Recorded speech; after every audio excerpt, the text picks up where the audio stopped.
Hello investors, I'm Stuart, Kruse, and welcome to Momentum Wednesdays, where we try to get you over that midweek hump with some momentum names. Now, I've been doing a lot of research and work on momentum recently to find out what works and what doesn't work. And as I've indicated in the past, momentum of 3 months, 6 months, and 12 months tends to work. The best combination that I've found have been the 6 and 12 month momentum and or relative strength. And by relative strength, I don't mean the RSI indicator, but I mean, how has a stock moved relative to another index? How has Apple moved relative to the S&P 500? The S&P 500 is going up. Is Apple going up as fast or not as fast as the S&P 500? That change of that difference is also important.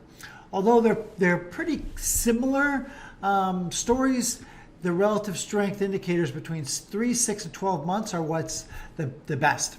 So I'm going to show you a little chart here that I have come up on the research. And I do some work for some company called EON, E-E-O-N, and we're looking at a 3, 6, and 12 month momentum ranking indicator. And as you look at this green bar, this is how this strategy has outperformed over the last 20 years. And the lower kind of red bar is the S&P 500. And down here is a chart. So if we go through year by year, in 99, here in 2000, outperformed, flat, outperformed, outperformed, out, flat, out, under, out, flat, out, under, flat, slightly under, slightly under, slightly under. Okay, so it doesn't work all of the time. As a matter of fact, if I go to this report, you can see the years and how we've done over time, but even the last trailing 5 years, momentum has underperformed. Okay? There's no strategy that works all the time. That's why you kind of need an understanding of what your strategy is and where you want to put your overweight or underweight. The value has also significantly underperformed. Momentum has underperformed, but perhaps there's going to be a changing of regard because in the world of finance, there always seems to be kind of a return to normalcy. Okay, so there you have momentum. But what we're going to talk about right now is we're going to switch to some momentum sectors. And we're all familiar with, I've spoken about retail in the past. And here we have the S&P 500 on a 3-month chart. That's the purple, up 10%. As we know, the retail sector is up almost 25%. Technology is up 12. It's been losing its momentum and relative strength over time. And I think that's going to continue to happen. Home builders up 12. Material up 13.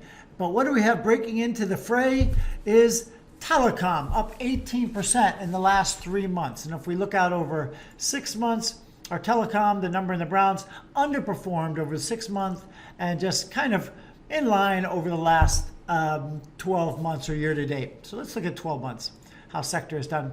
It's kind of in line, slightly ahead. But really in the last 3 months, it's broken out. So what telecom companies are doing well?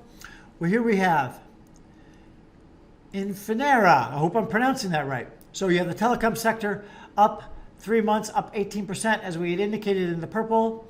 INFN is up 50%. Vonage, 30%. Ubiquity, up 61%. Iridium, 23%. And Artista, looks like it's up a 29%. Now a lot of these companies are infrastructure companies, but when you get that kind of changing in the guard and they're breaking into the top 5 of the sectors, these might be some companies you want to pay attention to get you over that midweek hump with your momentum. So this is Stuart Kruse with Kruse Asset Management talking about momentum and how you can live your life with the odds in your favor.